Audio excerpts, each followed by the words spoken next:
Hey y'all, welcome back to the channel. This here's Portie's Garage.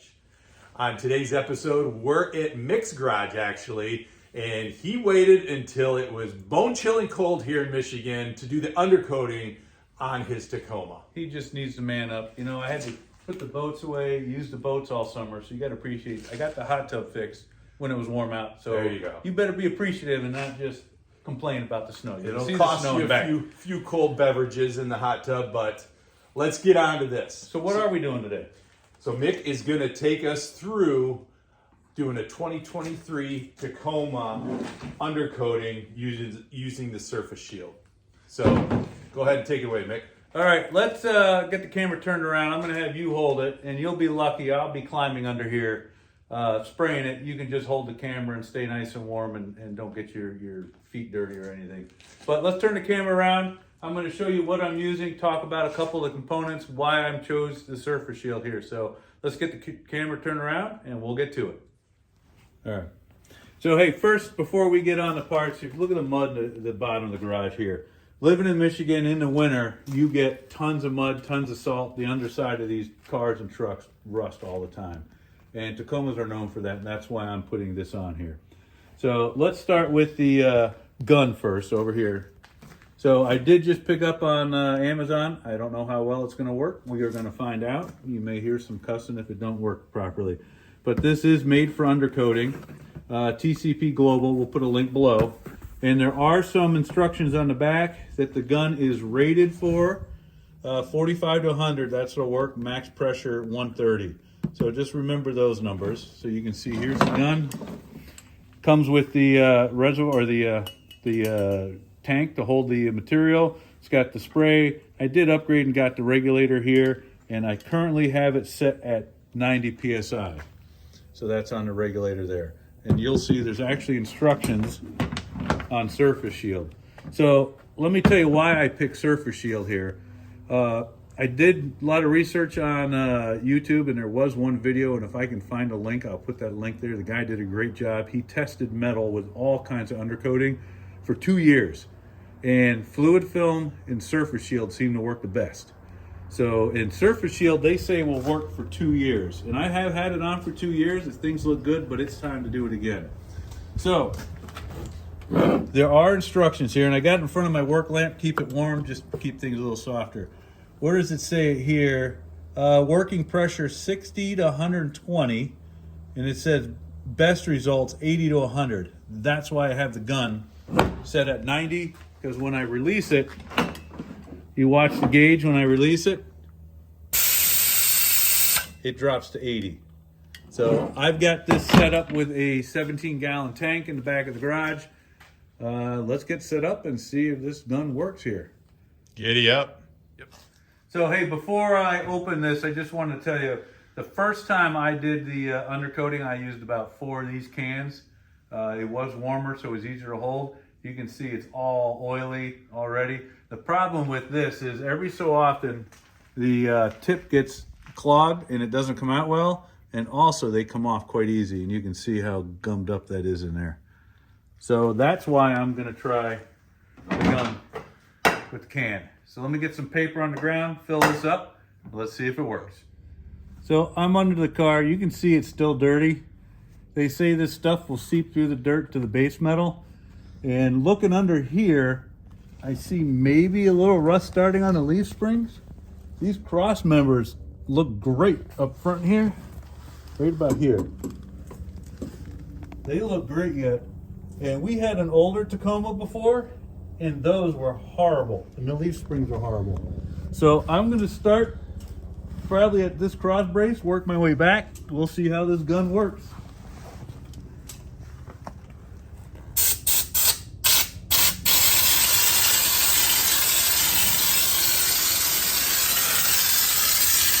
Seems to be working, I can smell it.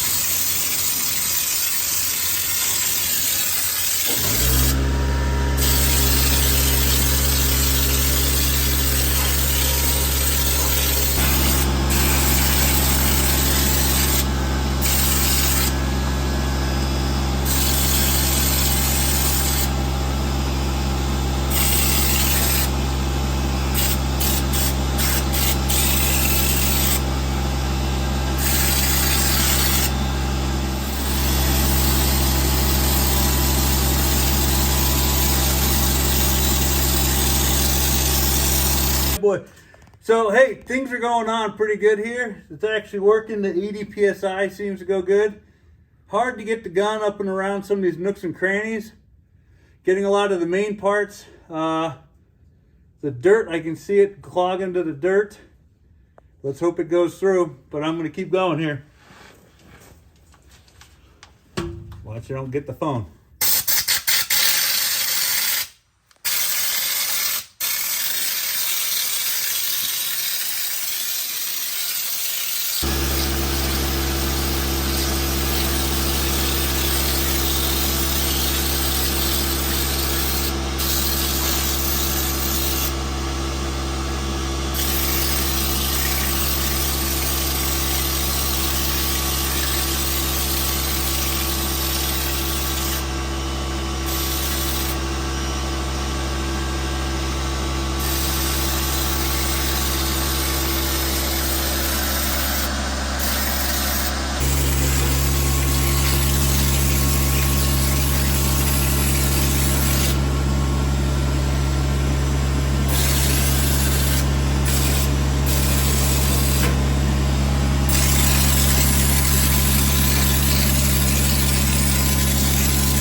Hey, we just got done. Look at it glistening. You can see dirt in some spots.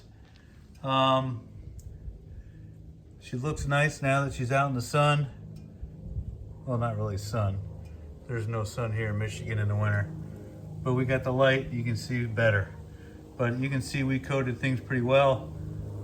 I think that gun worked good. All right, we're all done. Mick, how'd it go? You know, that spray can actually worked wonders. It was, the setup with the pneumatic. Those little cans I had before, they worked, but it was hard, you know, it's just hard to cover everything. This covered everything so well. If I would have used one of the wands, maybe I could have gotten up in a lot of little nooks and crannies and corners. But if you had a lift and you didn't have to roll around on the ground in the mud, there you go. You need a lift. I think you pull it up, take the tires off, you could just walk and spray, get all the corners, put a wand on, hit up underneath the gas tank.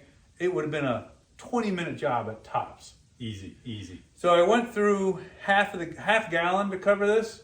So I got another half. I can do my son's truck. We'll pull it in. I'll let him climb around underneath. I'm getting too old for that, but maybe I'll buy a lift and then I'll do it. Yeah. But other than that, I think it went great. I would highly recommend getting a pneumatic spray undercoating. The amount of rust on it, there's like none. I can see spots I missed before. I'm sure I didn't hit everything again, but 95% from crawling around the ground, I think this is going to last a while. Perfect. So if you like the content, make sure you like and subscribe, and thanks for watching Portie's Garage. Thanks for Mr. Portie here for doing the video. Out.